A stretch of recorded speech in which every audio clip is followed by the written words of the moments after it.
To you on YouTube. This is a crochet in May moment, and I wanted to share a little idea I had with you. First of all, what am I wearing? It is the Granny Raglan pullover. I think that's what it's called. This is one of the first sweaters I ever made, and I don't know why I thought I could attempt this because it is rather tricky. You have to make this giant granny square, which is not the tricky part, and then somehow attach these sleeves and switch to knitting. And I don't remember the process of that at all. But I do know that I didn't have enough room to get my body in this. So I created an extra triangle somewhere. I don't even know if you can see it, but I think it's like right here. And I was really proud that I could figure that out. And luckily this was an alpaca marled blend yarn. So it was kind of easy to conceal, but I get asked about this sweater whenever anybody sees it. It's a great sweater. I actually think maybe I want to make another one because it was so fun. This was back when I would only buy like one skein of yarn of something and think it was sufficient for a project. This actually has, it looks like I have Peace Fleece in here and a lot of Long Island Yarn and Farm, which is one of my favorite wools. So that is the pattern. I will link to it underneath this video. But my idea today is kind of a whip. So it just came to me and I wanted to share. Earlier in the year, in February, I was doing some traveling and I noticed, oh, traveling is picking up again. You know, we've been 2 years in a pandemic and now I find myself traveling more. The first trip I went on in 2022, unfortunately, was for a funeral. And so as I was traveling, I was just really focused on this family. On this trip, I ended up making some hearts out of fingering weight yarn. I just had little bits of fingering weight wool and I made little hearts, and there's actually a video on YouTube about these hearts that you can check out here on my channel as well. And so I had about 10, I made about 8 or 10 hearts and they took some time.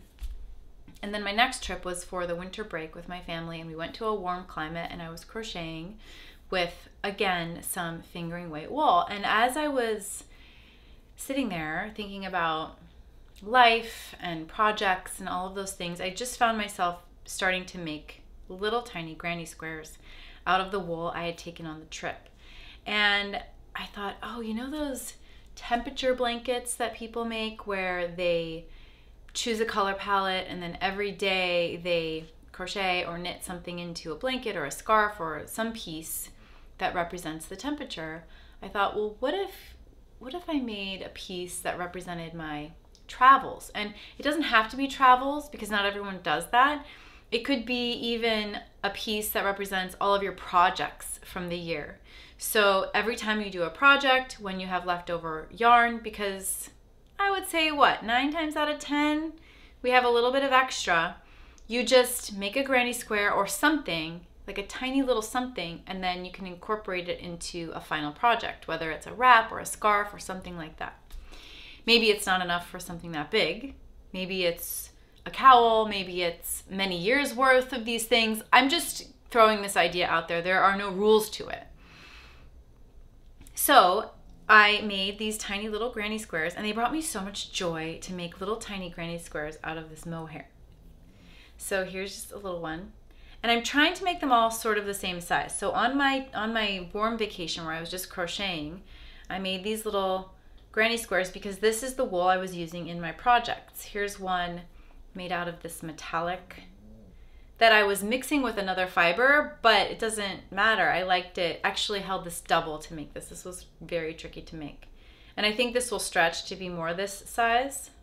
It looks a little small. So I have these and then this one also from that trip.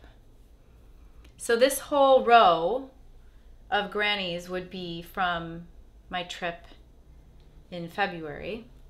Or I could say these granny squares come from this project that I was working on. So if you're going the project route, you can do that. If you're going the memories route, you can think of it that way. So then I rewound and went to the trip I took before that for this unexpected funeral. And I made granny squares out of the same yarn that I made these little hearts with that I had given away. at the funeral. So I have these two to remind me of the hearts or the trip, depending on how you want to look at it. And I was thinking, okay, so when I share this idea, people say, well, I don't make things with such small, fine yarn. That's fine too. So you could look at it another way. You could, and I think people have done this before, and I've even done it with a dog sweater for my dog. You can take your swatches and you can piece them all together into something like a scrappy sweater or a scrappy blanket. You could swatch in a way that's really consistent from project to project so that you have that swatch. Now, if I were to incorporate some knitting into this, here is some of the DK weight wool that was also in this project. You can see it right here. I could make a smaller granny square, or I could knit. So I could cast on as many stitches as would be about the width of one of these grannies. So depending on my size needle, maybe it would be 6 or 8 or 10 little stitches. And then I can just knit a square. Or I can add, it could be an opportunity actually to try a new stitch. So if you have any of those stitch dictionaries, you can try an eyelet or maybe some lace work. You could experiment with some sequence knitting and do some knits and purls and different combinations to come up with some seed stitch or moss stitch. It's just an opportunity to sort of mindlessly knit and then mark something, a project, an occasion, something like that. So this is the whip. It's not done. I have a nice little stack here that brings me a lot of joy. And I will return when I have completed this. I don't know if it will be 2022. I don't know if it will be sooner than that. And I don't know if I'll keep it up. You never know with me because I get very easily distracted. But I just thought I love this idea and I wanted to share it here on YouTube for you.